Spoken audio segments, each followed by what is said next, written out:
Pues el día de hoy tengo el honor de presentar a un gran amigo, a un gran ingeniero que se ha destacado en su vida profesional en la ingeniería civil y además pues compañero en la cuestión gremial.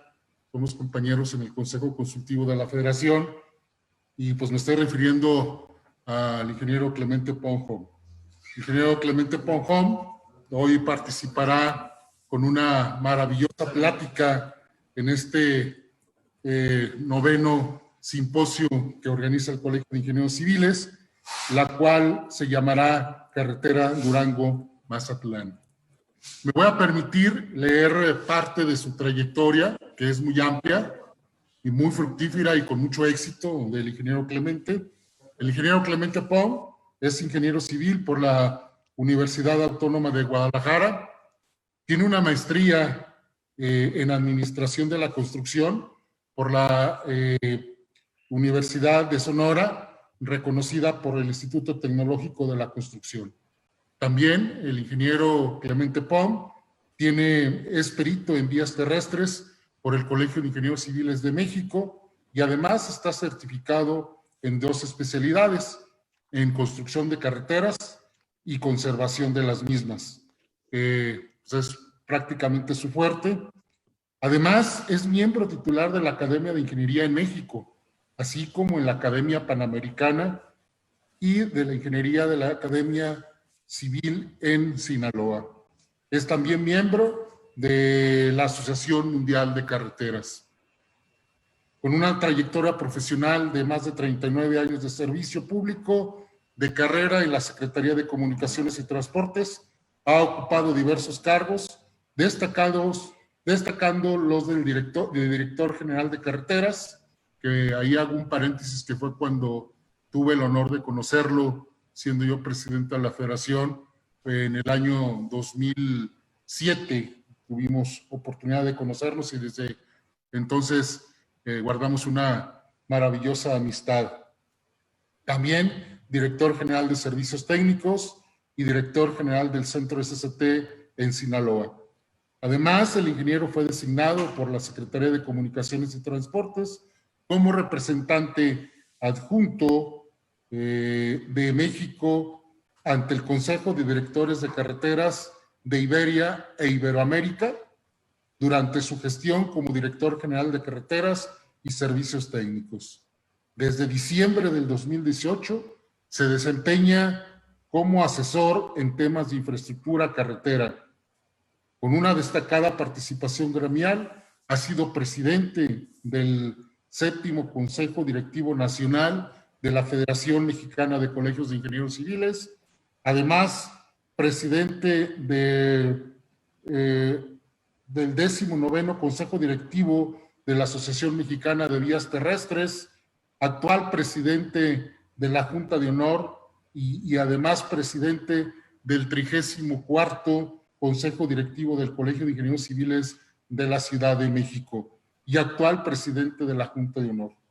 Por su destacada labor profesional, el ingeniero Clemente Pong fue distinguido con el Premio al Mérito Profesional 2016 Mariano García Cela, otorgado por la Asociación Mexicana de Ingeniería de Vías Terrestres, y como ingeniero del año, otorgado por el Colegio de Ingenieros Civiles de Sinaloa en el 2017. Como podrán ver, nuestro distinguido invitado del día de hoy tiene una trayectoria impresionante y bueno, pues ya no le quito más tiempo para que nos dé su plática con respecto a la carretera Durango-Mazatlán, una obra de infraestructura que a México le vino bien en este proyecto tan importante de ingeniería. Ingeniero Clemente, muchas gracias, felicidades y adelante.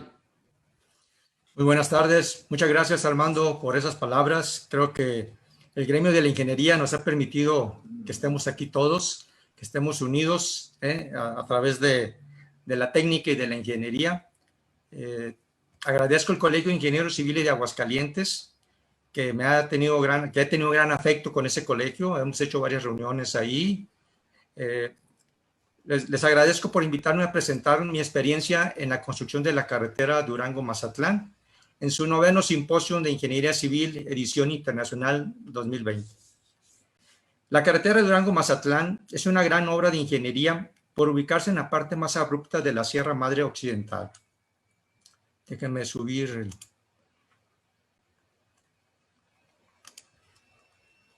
Compartir.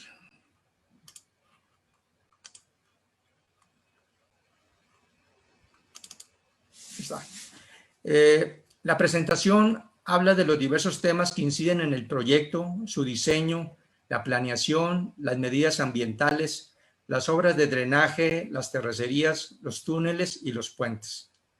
Compartir esta experiencia a mis compañeros ingenieros civiles permitirá que conozcan la parte técnica de su construcción, ya que es una obra que en muchos años no se construirá otra de igual magnitud.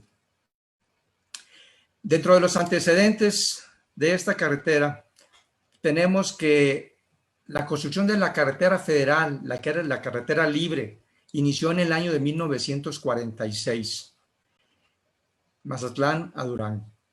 Desde ese entonces era considerada de suma importancia para el desarrollo del norte del país. Esta carretera pues, comunica del Pacífico hacia el Golfo de México. Como ustedes pueden ver, la inversión de esta carretera en su construcción fue de 153,000 millones de pesos de aquellos tiempos y 14 años duró su construcción. Vean la diferencia de costo. En 1960, el presidente Adolfo López Mateos inauguró esta importante carretera en el punto denominado el Espinazo del Diablo. 53 años después, se pone en operación la nueva autopista. La distancia entre Matamoros y Mazatlán son aproximadamente 1,241 kilómetros. En nuestro país, los ejes carreteros están clasificados en 15 ejes troncales, de los cuales 9 son longitudinales y 6 son transversales, con una longitud de aproximadamente 19,000 kilómetros. Por estos 15 ejes troncales transita toda la mayor cantidad de carga y de pasaje por nuestras carreteras. Y la carretera Durango-Mazatlán, que es la número 4 en este caso, el único era lo que es la carretera de Mazatlán a Matamoros, el único tramo como autopista de altas especificaciones, faltaba era de Durango a Mazatlán. Las especificaciones geométricas y de diseño de esta carretera, aquí podemos ver un comparativo entre la carretera libre y la autopista. La carretera libre, que actualmente también está en operación, tiene 305 kilómetros contra 230 que tiene la autopista. Las dos carreteras tienen un carril por sentido, sin embargo, la autopista sí tiene 8 kilómetros de carretera en 2 por sentido, o sea, 4 carriles. La diferencia, aunque tengan un carril por sentido, es que la sección en la carretera libre de 6,50 y contra 12 metros de la autopista, los carriles miden 3 metros contra 3,50. Realmente no tiene acotamiento esta carretera libre y la autopista tiene 2,5 metros de acotamiento a cada lado. El tiempo de recorrido que se hacía era de 6 horas, bueno, todavía se hace para aquellos que transitan por ahí, contra 2 horas y media en la autopista. Y vean cómo varían las velocidades de operación. De 30 a 60 kilómetros por hora, sube a 90 a 110 kilómetros por hora, si respetamos estos límites de velocidad, pero con los vehículos modernos algunos rebasan esas velocidades. El grado de curvatura baja de 40 grados a 5 grados con 30 minutos y la pendiente máxima, que era de 10, baja a 6%. El objetivo de esta autopista era terminar el último tramo del corredor Mazatlán-Matamoros mediante una autopista de altas especificaciones. Aquí podemos ver las estructuras y los túneles que se hicieron en esa carretera, 71 estructuras y 44 pasos de desnivel que nos dan 115 estructuras y 61 túneles. La longitud entre los túneles y las estructuras son más de 31 kilómetros, el 13% de la longitud de los 230 kilómetros. Por eso es la importancia técnica de esta carretera, la cantidad de estructuras y la cantidad de túneles. Ahí puede ver una sección, tanto en terraplén como en cortes, una sección de 12 metros de ancho corona. Son 7 metros de lo que es los carriles y 250 de acotamiento a cada lado. La estructura del pavimento pues, es base hidráulica, asfáltica, carpeta y microcarpeta, así como las capas subrasantes, subyacente y terraplén. En el proyecto carretero, esta carretera ha sido diseñada como una autopista A4 de 4 carriles, aunque en la primera etapa se ha implementado una sección tipo A2, 2 carriles, que será ampliada cuando el volumen de tránsito lo amerite. Ahí tenemos, como les dije, 8 kilómetros ya a 4 carriles. Se adoptaron criterios para contar con alineamientos seguros, es decir, curvas y pendientes, por lo que fue necesario implementar la construcción de viaductos y túneles, a fin de proporcionar al usuario una mayor comodidad, confort y seguridad. Ahí podemos ver una planta de esta carretera. En color café es la carretera libre, en color verde es la autopista. Aquí los alineamientos vertical y horizontal permiten circular velocidades entre 90 y 110 kilómetros por hora. Con esto, obviamente, se obtuvo un trazo más fino, con tangentes de mayor longitud, curvas más amplias y pendientes menos pronunciadas. Esto es lo que les digo. Ustedes vean esta parte central, son 95 kilómetros aproximadamente. Vean cómo está quebrado, con una gran cantidad de curvas, contra la parte de la autopista que ya es mucho más suave. En los criterios de proyecto, el alineamiento horizontal se mejora sustancialmente, ya que la carretera libre se transita por una carretera tipo C, con 2 carriles de circulación, sin acotamientos, lo que genera falta de seguridad y una disminución de la velocidad. Con esta obra, el alineamiento horizontal permitirá una velocidad constante en la mayor longitud posible de la carretera, minimizando dentro de lo razonable el número de cambios de velocidad. Aquí adoptamos el criterio 30-30, que consiste en que cortes arriba de 30 metros se construyen túneles y terraplenes arriba de 30 metros se construyen viaductos. A efecto de definir el perfil longitudinal, se considera importante las condiciones de seguridad y comodidad, de la deseable ausencia de pérdida de velocidad y de una transición gradual continua entre tramos con pendientes diferentes. Aquí podemos ver el perfil del terreno natural.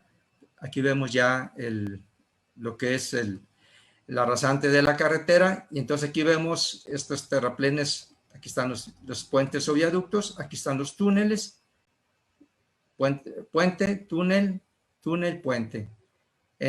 Aquí donde les decía, realmente es una carretera de puente, túnel, lo que eso también generó una dificultad logística para su construcción.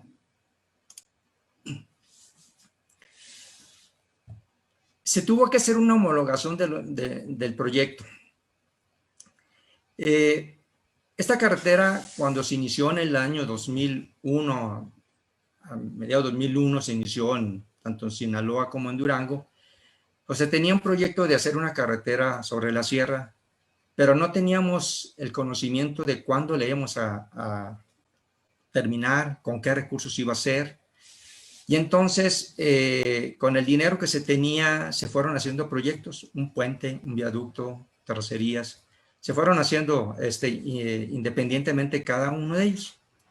Cuando ya hubo la definición en el 2006, 2007, de que ya vamos ahora sí a entrarle a lo fuerte de la carretera, se contrataron a unos despachos especializados para que conjuntaran y uniformizaran el proyecto. Con eso se logró optimizar recursos durante la construcción de la superestructura, dando como resultado homologación de 25 puentes y viaductos. Esto quiere decir que cada proyecto, como era independiente, a la hora que lo juntamos el rompecabezas, nos dimos cuenta que no concordaban las rasantes, que los puentes, cada proyectista pues, tenía su gusto por un tipo de puente, que los túneles, aunque todos tenían la misma sección, no eran todos circulares de la misma manera. Eso nos iba a generar diferentes cimbras o tener que ir haciendo ajustes a las cimbras metálicas cuando se tuvieran que utilizar. Entonces, todo eso, pues, nos iba, aparte que nos iba a encarecer, también nos iba a hacer más complicada la construcción. Por lo que, en el caso de los puentes, predominan puentes con tableros de tipo Nebraska. 25 puentes los homologamos. En estos, por el uso de los moldes ajustables, la construcción de claros más grandes a los usualmente utilizados para traves, disminución de pilas, posibilidad de uso en puentes con pilas de gran altura, donde las grúas no tienen la capacidad de montaje, facilidad de construcción de traves y rapidez del montaje. Se obtienen ahorros derivados del uso de elementos precolados que permiten librar claros de hasta 50 metros de longitud. Se tiene una mejora en daños al medio ambiente al reducir el número de apoyos por construir. Eso nos ahorra excavaciones, dañar el cauce, diferentes tipos de cosas. En el caso de túneles también se hizo la homologación y resultó en una sola geometría. Todos los túneles tuvieron la misma geometría, se optimizaron las cimbras metálicas, además se definió una estructura de pavimento igual para todos los túneles y el soporte primario de sostenimiento se procuró estandarizarlos en la medida de lo posible. Igual como en el caso de los pavimentos, bueno, en este caso había pavimentos, túneles de pavimentos de concreto y otros de asfalto, todo se hizo de concreto. En terracerías, el despacho se dedicó a revisar la información proporcionada y a través de esta detectar esas diferencias con base en los criterios adoptados. Se estandarizaron los taludes de los cortes y terraplenes y se homologó la estructura del pavimento por ser estos los aspectos más sobresalientes.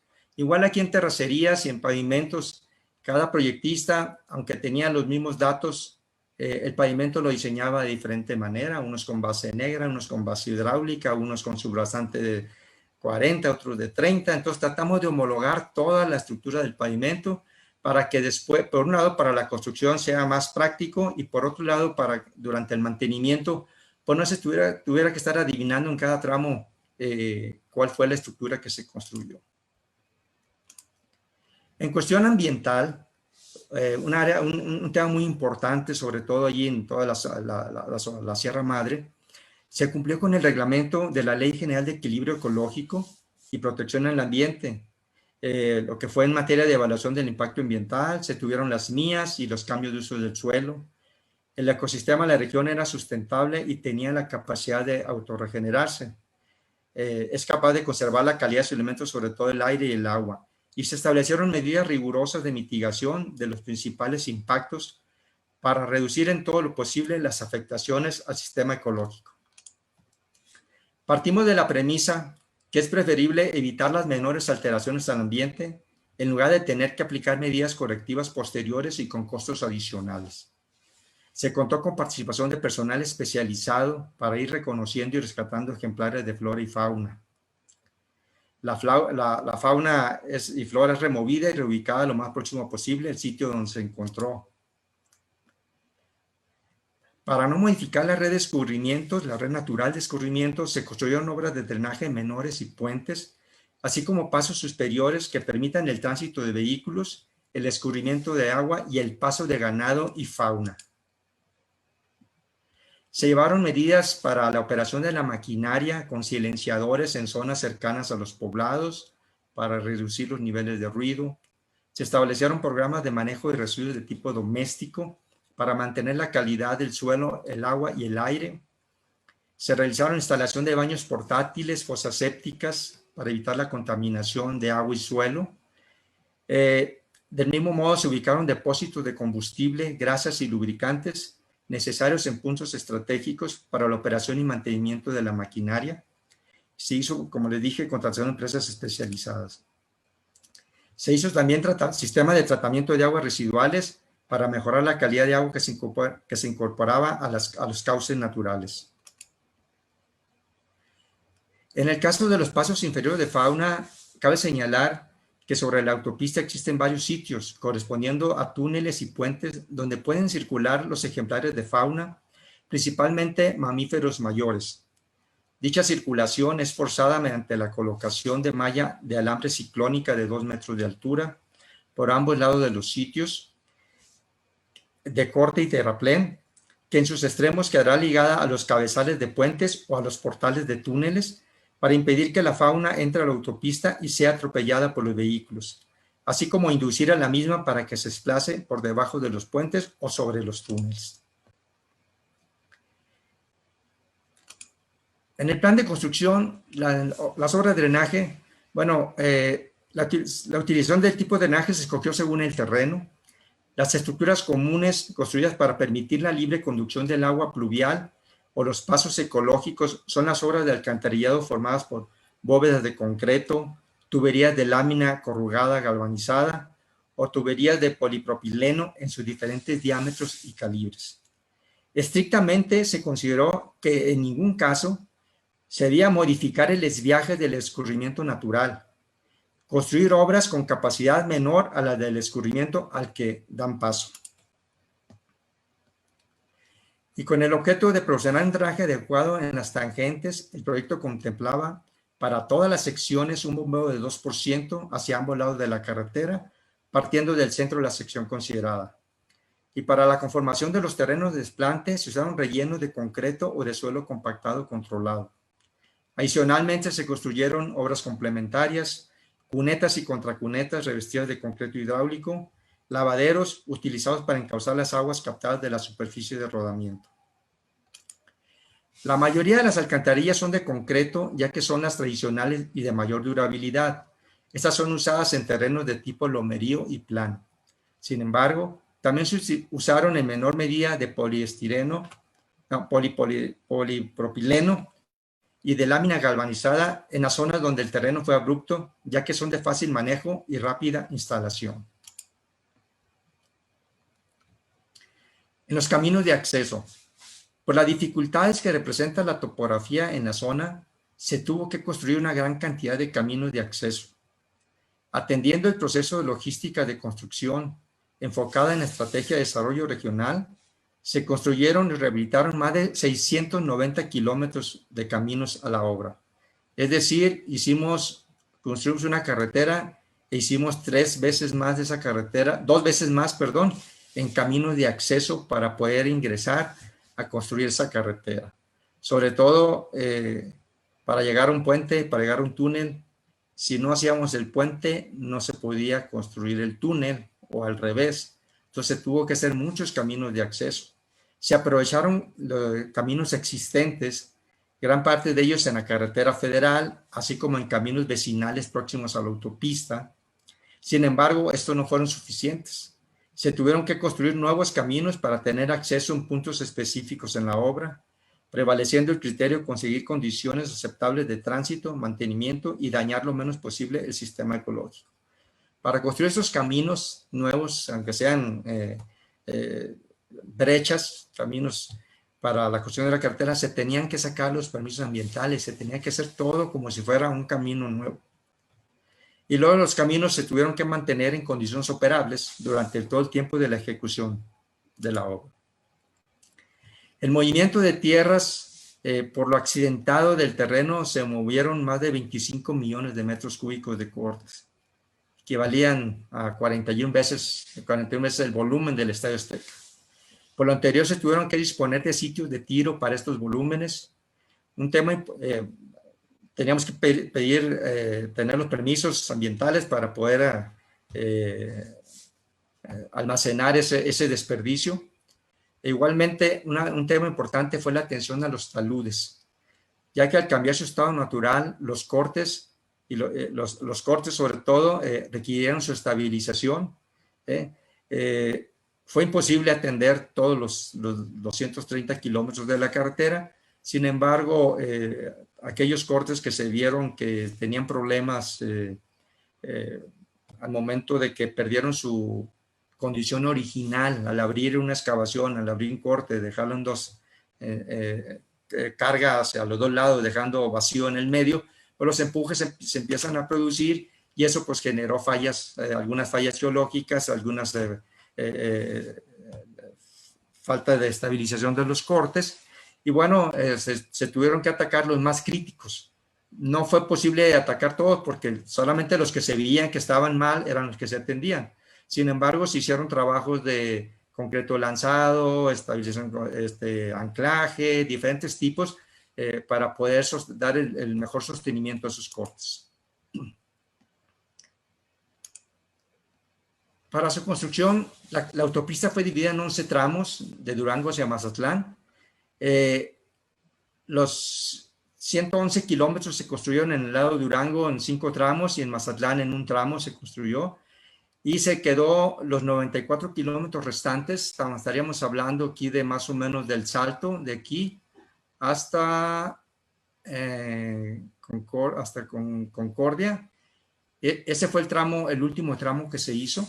El resto, cada tramo se fueron haciendo con empresas, tramos más chicos, con empresas de mediana o tamaño. Sin embargo, este tramo central se hizo con tres empresas grandes, en el cual a ellos se les responsabilizaba construir toda la carretera, hacer la logística para construir puentes, túneles y las terracerías, ¿sí? De lo contrario, si cada puente se lo hubiéramos dado a una empresa, hubiera sido el caos, porque cada uno tendría que hacer un camino de acceso y no podía iniciar si no terminaba el que estaba adelante. Entonces, de esta manera nos permitió una logística de poder planear bien su construcción.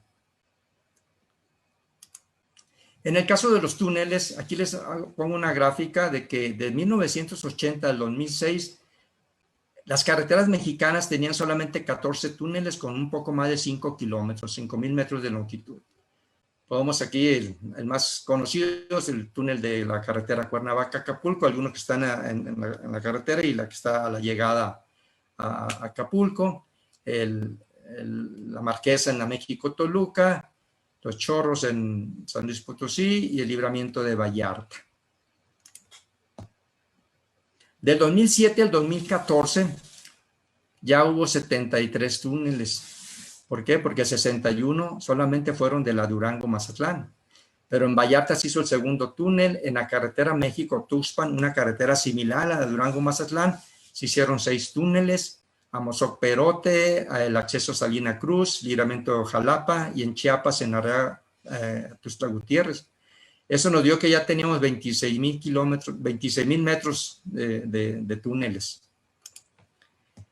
Y de 2014 a la fecha, hay 15 túneles en construcción con 4,000 metros de longitud.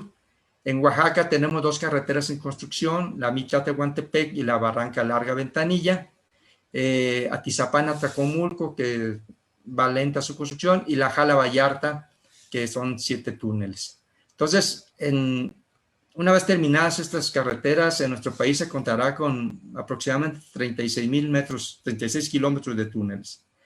La Durango-Mazatlán fue, el detonador para que empezara el gobierno a entender que hacer túneles no era un sobrecosto, sino sencillamente el hacer un túnel nos salía más barato, porque eso, por un lado, acortaba distancias, mejoraba la seguridad, los alineamientos y se dañaba menos el medio ambiente al no atacar toda la parte de la flora y la fauna que estaban arriba de los cortes, sino al meterse a través de ellos.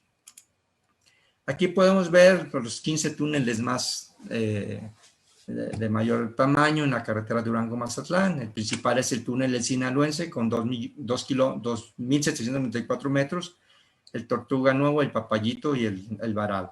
Los primeros 9 túneles, que son los que son arriba de 400 metros, fueron los túneles que les hicimos túneles inteligentes, porque fueron los que se le aplicaron todos los sistemas modernos para la seguridad de los mismos. Más adelante hablaré algo sobre eso. El equipo de excavación para los túneles. Aquí algo interesante fue decir, vamos, ahí está el equipo para construir túneles, tractores, cargadores, retroexcavadoras, mancuernas de barrenación, los jumbos de barrenación especiales para usar en construcción de túneles. Pues decir estos equipos es fácil decirlos, pero imagínense construir 61 túneles al mismo tiempo, como quien dice. Entonces, conseguir la maquinaria para su construcción fue un reto, ya que en nuestro país, como no se habían construido túneles, no existía realmente maquinaria para ello. Entonces tuvimos que platicar con los fabricantes de la maquinaria y con las empresas de arrendamiento internacionales para que nos apoyaran. Porque decían, no, pues allá en Brasil vamos a construir. No. Tráiganse lo más que puedan a México, porque aquí ya estamos trabajando y ya están contratadas las obras. No es unos buenos deseos, ya estaban las obras contratadas. Entonces eso parece que no, pero sí fue muy importante negociar el lograr tener maquinaria para su construcción. En los túneles, la primera etapa, igual como se comentó que es una carretera tipo A4, pero la primera etapa es A2, pues los túneles están construidos con 2 carriles de circulación, con 3.5 metros de ancho de carril. Pero en una segunda etapa, cuando el incremento de aforo lo requiera, se pueden hacer un tercer carril en los túneles. Tercer carril, sobre todo en el carril ascendente, ¿sí? Para poder lograr desfogar con seguridad el tránsito. Logramos algunas innovaciones, digo, antes de estos túneles, pues no había mucho conocimiento o no había mucha experiencia en México, ¿verdad? Entonces, por ejemplo, algo que se logró fue los marcos metálicos aligerados.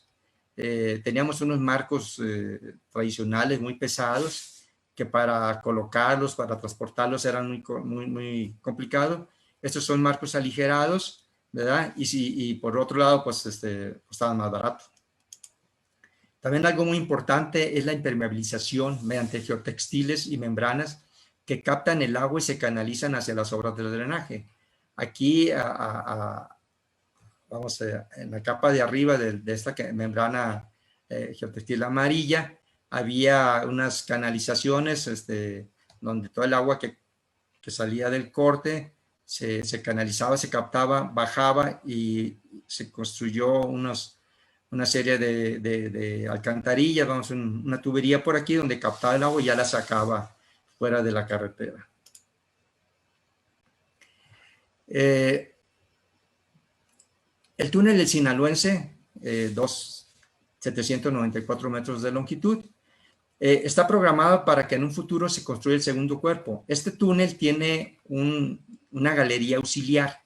Esa galería se construyó, primero sirvió, su objetivo de la galería es para una salida de emergencia en caso que hubiera algún accidente en el túnel. Puede transitar una ambulancia, un vehículo ligero, ¿sí? Pero durante su construcción, pues también permitió para que se fuera conociendo la calidad del suelo, su estratigrafía, ¿verdad? Y eso ya nos permitía saber cómo atacar el túnel principal, ¿verdad? Eso fue algo de lo que también nos sirvió el conocer con una excavación más pequeña. El proceso constructivo de los túneles. Para la construcción de los túneles se inició abriendo y estabilizando los portales, que es el tajo que está arriba de la entrada de los túneles, protegiéndolos con concreto lanzado y estabilizándolo con anclas de sostenimiento. Luego se inicia la excavación de la entrada del túnel. En caso necesario se coloca enfilaje, ese sería el enfilaje, para sostener y proteger los primeros metros del túnel o colocación de los marcos metálicos. Se hace la excavación mediante tractores o retroexcavadoras con martillo o barrenación con los yumbos y uso de explosivos. Luego se protege mediante concreto lanzado y se coloca la membrana impermeabilizante.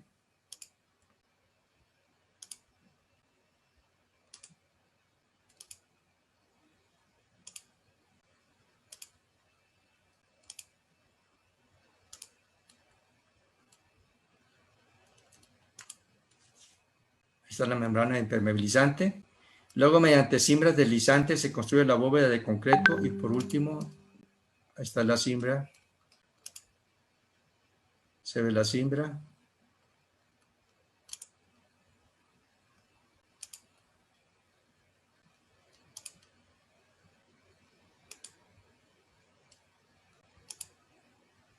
Por último, se coloca la losa de piso. En muchos casos se construyeron túneles falsos, sería esto, prolongando las entradas y salidas a fin de que los caídos de los portales no afectaran a los vehículos o taparan la entrada del túnel. Aquí tenemos un portal. Si por alguna situación este portal fallara, todo este material caería aquí encima de esta extensión del túnel, ese túnel falso, y eso nos evitaría que se tapara la entrada o que pudiera provocar un accidente a algún vehículo que fuera entrando al túnel. Si no estuviera este túnel falso, en este punto sería muy peligroso que cayera o tapara la entrada del túnel.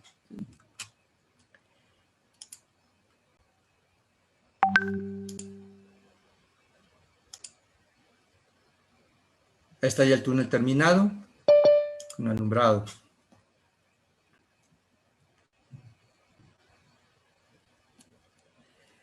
En lo que le dije de los 9 túneles inteligentes, todos los que tienen arriba 400 metros, aquí lo que se hizo fue, primero, se tenían 2 centros de control, se construyeron 2 centros de control, uno en cada extremo, en el cual se monitorean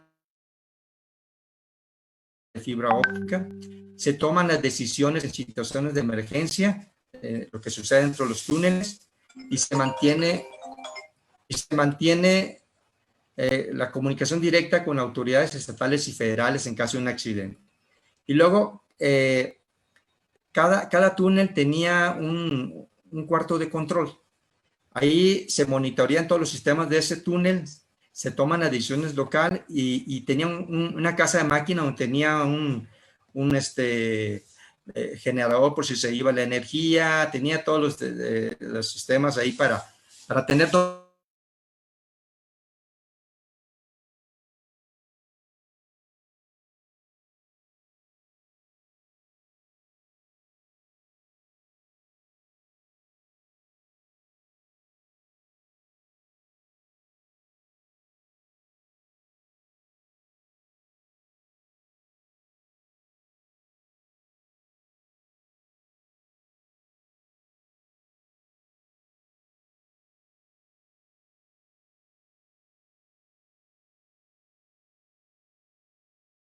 De estaciones de radio FM, cámara de circuito cerrado, ventiladores reversibles tipo longitudinal, detector de gases,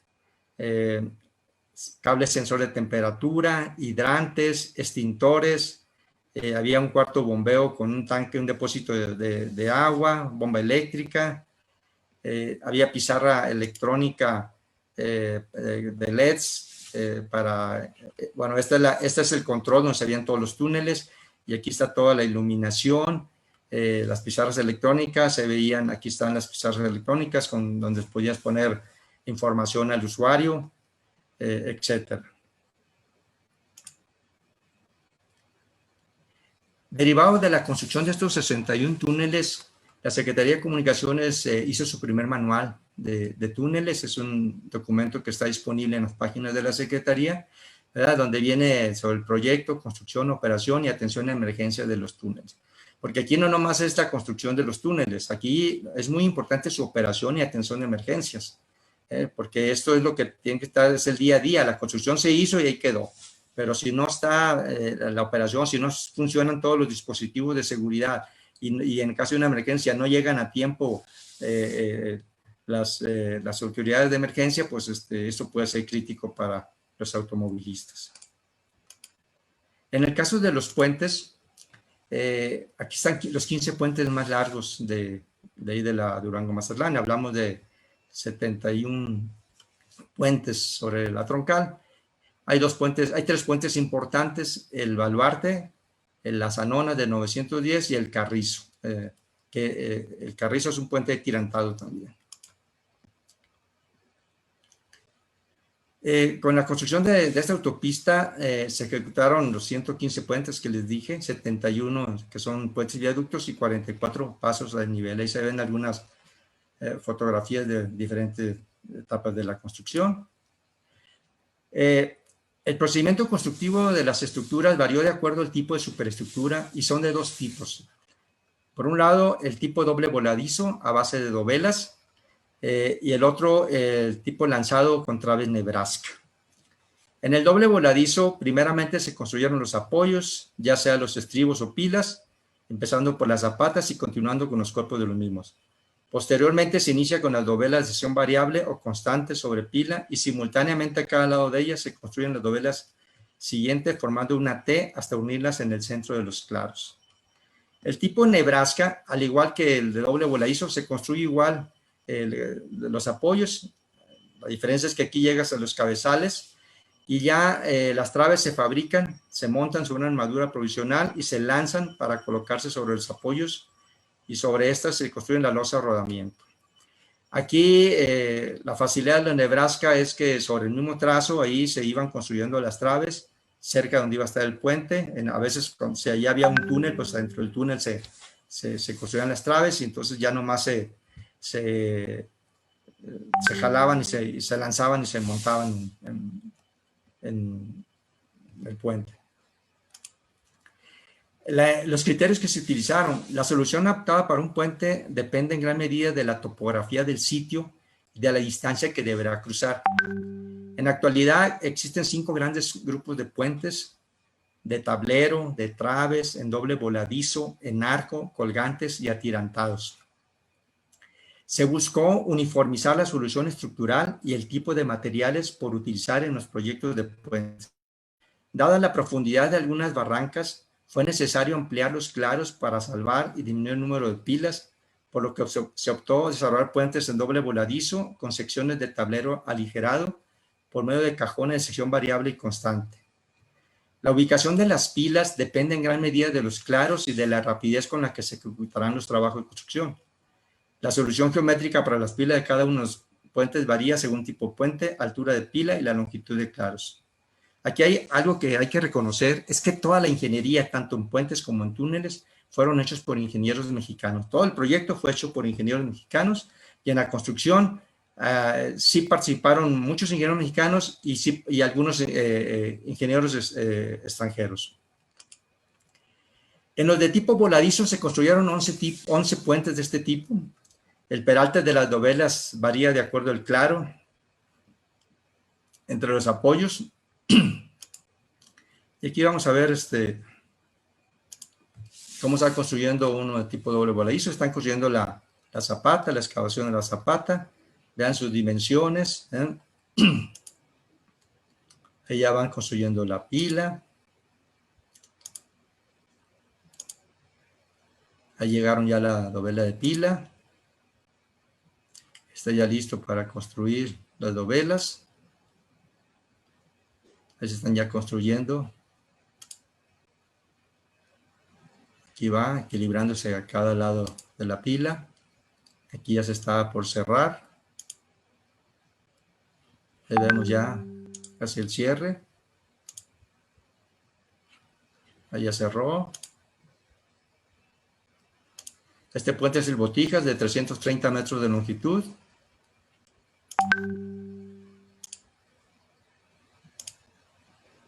Ahí está terminado. En el caso de Nebraska se construyeron 36 puentes de este tipo, 50 metros de cada claro. Eso nos permitía tener menos pilas, y más fácil construir las dovelas, las traves, perdón. Ahí se ve la armadura lanzado. Y aquí podemos ver, igual, ahí va la excavación la pila. Es muy similar la parte de excavación y pilas, muy similar al del doble voladizo. Ahí está. Aquí la diferencia es que se construyen los cabezales.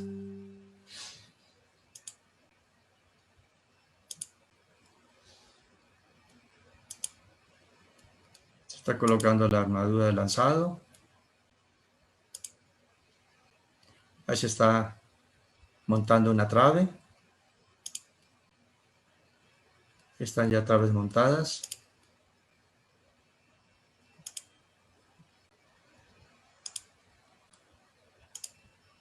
Están colocando prelosas. Losa. Ahí está terminado. Este es el puente del Carrizo. Luego nos vamos a los puentes atirantados. Se decidió por puente atirantado en función de la longitud del claro salvar. Se recomienda para claros entre 200 a 800 metros de claro el tipo atirantado. Mayor a eso ya se consideran que se utilicen soluciones de tipo puente colgante. Aquí hubo dos puentes, el Baluarte y el Carrizo. Aquí está el puente Carrizo. Este puente tiene una longitud de 434 metros de longitud. Sin embargo, aunque no parece, este puente fue una combinación de 3 procedimientos constructivos. Esta parte, que son de aquí a aquí 318 metros, 319 metros de puente atirantado. De aquí a aquí, si ustedes no sé si alcancen a verlo, son 86 metros de doble voladizo. Ese es un doble voladizo. Y el último tramito de casi 30 metros es de traves normales. Se tuvo que hacer esta combinación para poder salvar este claro. Y algo muy importante, aquí, aunque no se note, aquí está la salida de un túnel. Entonces no había manera de empotrar más allá. Entonces se tuvo que trabajar con esta pila, empotrar en el doble voladizo y empotrar en el de traves normales. Esta también es una bonita obra de ingeniería. Y sí quiero decir que este puente en diciembre del 2018, un tráiler venía por el túnel, venía un exceso de velocidad, no le funcionaron los frenos, traía 30,000 litros de diésel, se estrelló con el puente. Afortunadamente pegó en esta parte, no alcanzó a pegar el atirantado, no falló nada de aquí. Entonces se quemó esta parte del puente y se tuvo que volver a rehabilitar. Ahí están las características del puente. 434 metros tiene de longitud, 5 apoyos. La altura de la pila fue 166 metros. Luego, para la construcción del puente de Baluarte, también algo muy importante de comentar es que implicó la construcción de 23 kilómetros de un camino de acceso. Tarea que tardó más de 9 meses en llegar. En poder llegar de la carretera a donde estaba el puente, al eje del trazo. Se tuvo que utilizar explosivos y maquinaria para remover casi 1 millón de metros cúbicos, 80% era roca, y aquí se estableció el campamento para poder alojar a todo el personal que iba a trabajar en esta gran obra. Aquí se ve el camino de acceso. Este es el Palmito en la carretera federal y aquí está el trazo de la carretera autopista. Este puente, ahí lo pueden ver, tiene 402.6 metros de altura hacia la barranca, 520 metros de claro y 1,124 metros total de longitud. Por esta altura de 402.6, el puente tuvo el récord Guinness del puente más alto del mundo en el momento que se inauguró en 2013. Ahí se ven las características, 1,124, profundidad, el claro principal, el ancho era de 20 metros, 12 apoyos, 11 claros, la longitud de la estructura de acero eran 432 metros y 692 era estructura de concreto. Los pilones, los pilones eran esta parte, medían 101 metros. La pila más alta medía 163, la más alta, esta es la segunda, la 148. Es tipo abanico, 152 tirantes. Sí tiene una pendiente del 5% este puente. Ahí se ven los volúmenes principales entre acero y concreto. Más de 450,000 metros cúbicos de excavación. Ahí se ven los 12 apoyos, los 2 pilones principales, de 169 el más alto, y 101 medía el mástil de aquí para acá. No había apoyos o pilas secundarias de concreto reforzado y preesforzado, compuesta de dos columnas apoyadas en sus zapatas, independientes cada zapata, y van ligadas con riostras a cada 15 metros. 15 metros entre una riostra y otra. Un estribo de concreto. Aquí la dificultad que se tuvo en las excavaciones de estos apoyos, ya que como estaban en una cañada, los apoyos estaban uno abajo del otro. Entonces, cuando hacía la excavación del de arriba, todo el material caía en el de abajo. Y los caminos de acceso eran angostos, o sea que no se podía mover fácilmente ni sacar fácilmente todo el material producto de la excavación. Ahí se ven, son las secciones de las dovelas y de la viga, las vigas que formaban la parte central del puente. Ingeniero Clemente, Sí. a 9 minutos de terminar. Perfecto. Aquí vamos a ver todas las imágenes de la construcción del puente. Están construyéndose las pilas.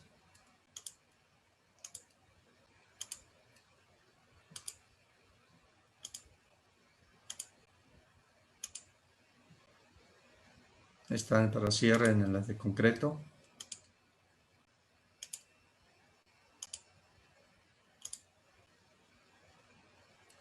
Estas son las vigas. Las vigas lo que se hizo fue moverlas, soltarlas, girarlas y volverlas a colocar. Ahí están estas, las giran y ya se va colocando.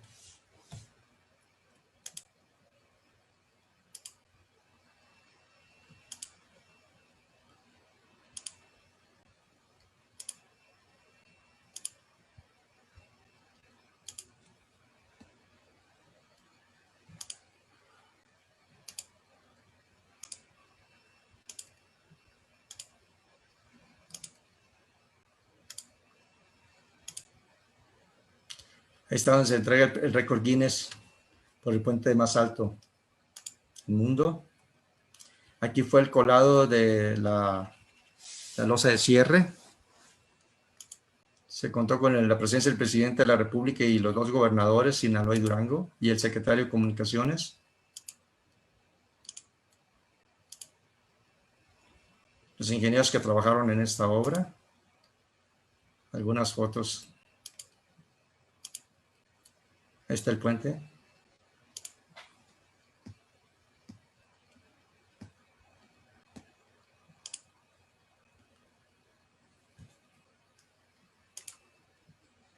Aquí quiero comentarles de los puentes más altos de México. Bueno, el Baluarte es el puente más alto de los puentes mexicanos, pero en el mundo hay algo muy importante que debemos de saber.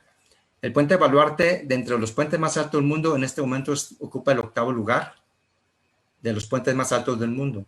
Sin embargo, si consideramos como puentes atirantados, el puente Baluarte ahorita ocupa el 3er lugar. El resto son puentes en China. El número 1 es el puente de Pangyang. Ese puente, por ahí he visto muchos videos donde sale ese puente. Pues nosotros los mexicanos podemos presumir que tenemos un puente, el Baluarte, que es el 3º más alto del mundo. Y también tenemos por ahí, antier empezaron a llegar unos videos de las 8 carreteras más importantes del mundo, y la Durango-Mazatlán aparece dentro de esas 8 carreteras. Debemos sentirnos orgullosos por tener una carretera en México de esas condiciones. Ese es un túnel falso, este es el túnel Pánuco. Se dio oportunidad de hacer unas ventanas para poder ver la vista ahí de toda la cañada. Y ya para concluir, esta carretera se reducen los costos de operación vehicular, al mejorarse los alineamientos vertical y horizontal, y se reduce la distancia, aumenta de la seguridad y la calidad del servicio, se reduce el tiempo de recorrido, se generó más de 4,000 empleos directos y 12,000 indirectos, se mejoró el nivel de servicio y la comunicación entre Durango y Mazatlán. La concentración de este tipo de proyectos se enfoca los esfuerzos hacia obras que están cambiando la geografía económica y social a nivel nacional por sus efectos en la redistribución del aforo en los caminos y las carreteras, así como en la apertura de nuevas rutas de transporte. Y el seguimiento del proyecto en obra resuelve toda la problemática que se presenta comúnmente durante la ejecución de este tipo de obras. Esto porque se contrataron 3 empresas especializadas, una en túnel, una en puentes y una en terracerías, donde expertos iban día a día revisando y haciendo ajustes al proyecto, recomendando cualquier problema que se presentara, se atacaba inmediatamente ahí en el lugar. La conectividad se conecta a la región del Corredor Económico del Norte, mejores condiciones de oportunidades y se incrementó de manera significativa la afluencia turística de Mazatlán hacia el centro turístico, hacia Mazatlán como centro turístico. Las experiencias aprendidas ya para terminar es que se necesita planeación integral de la obra. ¿Sí? Se necesita, si hubiéramos tenido una mejor planeación, esta obra se hubiera hecho mucho mejor porque hubiéramos conocido el tiempo en que se iba a hacer y hubiéramos conocido la logística para su construcción. Por eso se está creando, se está instrumentando el Instituto de Planeación a través de la Cámara de Diputados y el Colegio de Ingenieros Civiles de México. Importante tener un proyecto integral completo y no tener un proyecto a través de como rompecabezas, uno cada puente y cada túnel, sino tener todo un proyecto completo, una estrategia de construcción, saber el esquema de financiamiento para poder programar su construcción. Tuvimos experiencia de nuevas tecnologías y también es importante los recursos para operación y mantenimiento. Con esto, pues nomás espero que, aunque un poco rápido, haya sido de utilidad para todos ustedes y les recomiendo que vayan y visiten la obra, aquellos que no han ido, ¿sí? Y conózcanla porque cuando la circulan por arriba no se dan cuenta de todo lo que los ingenieros hicieron desde abajo, sobre todo en los puentes, toda la parte que se hizo y de los túneles.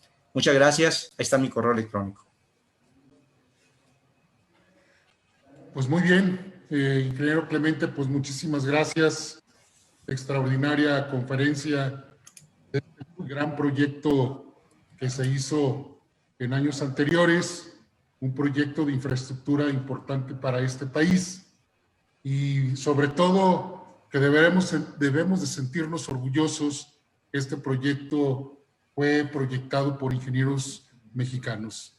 Demostramos al mundo, demostramos a las autoridades de qué estamos hechos los ingenieros. Y pues una extraordinaria plática. Lamentablemente el tiempo es corto.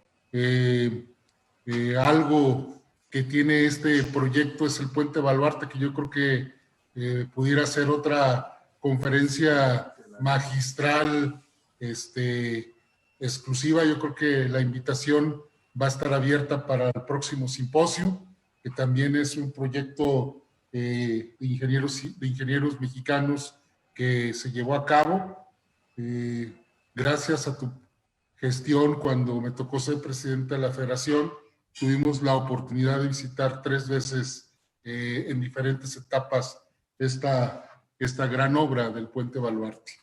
Pues muy bien, ingeniero, pues muchísimas gracias, muy amable, extraordinaria plática. Lamentablemente ya no tenemos tiempo para preguntas y respuestas, y si tienes la disponibilidad, te podemos mandar las preguntas a tu correo y que nos hagas favor de contestarlas. Sí, con gusto. Comentarte que el comité organizador te va a hacer llegar una placa de conmemorativa a esta gran participación que tuviste el día de hoy, a la cual dice: el comité organizador del 9º Simposio de Ingeniería Civil, edición internacional 2020, reconoce y agradece al ingeniero Clemente Ponjón su destacada participación con la conferencia Carretera Durango-Mazatlán. Lo firma nuestro presidente, el ingeniero Francisco Díaz de León, presidente del 27º Consejo Directivo, y además de nuestro presidente del comité organizador, el ingeniero Roberto Alfonso Amador, presidente del comité. Pues muchísimas gracias. Aquí tienes tu placa. yo creo que le iremos a entregar personalmente a Culiacán. Muchas gracias, allá los espero. Y pues bueno, pues aprovecho para desearte pues muchas felicidades, mucha prosperidad, mucha salud. Saludos a la familia. Sobre todo. Gracias. Y pues muchísimas gracias. Muy buenas tardes. Gracias, buenas tardes.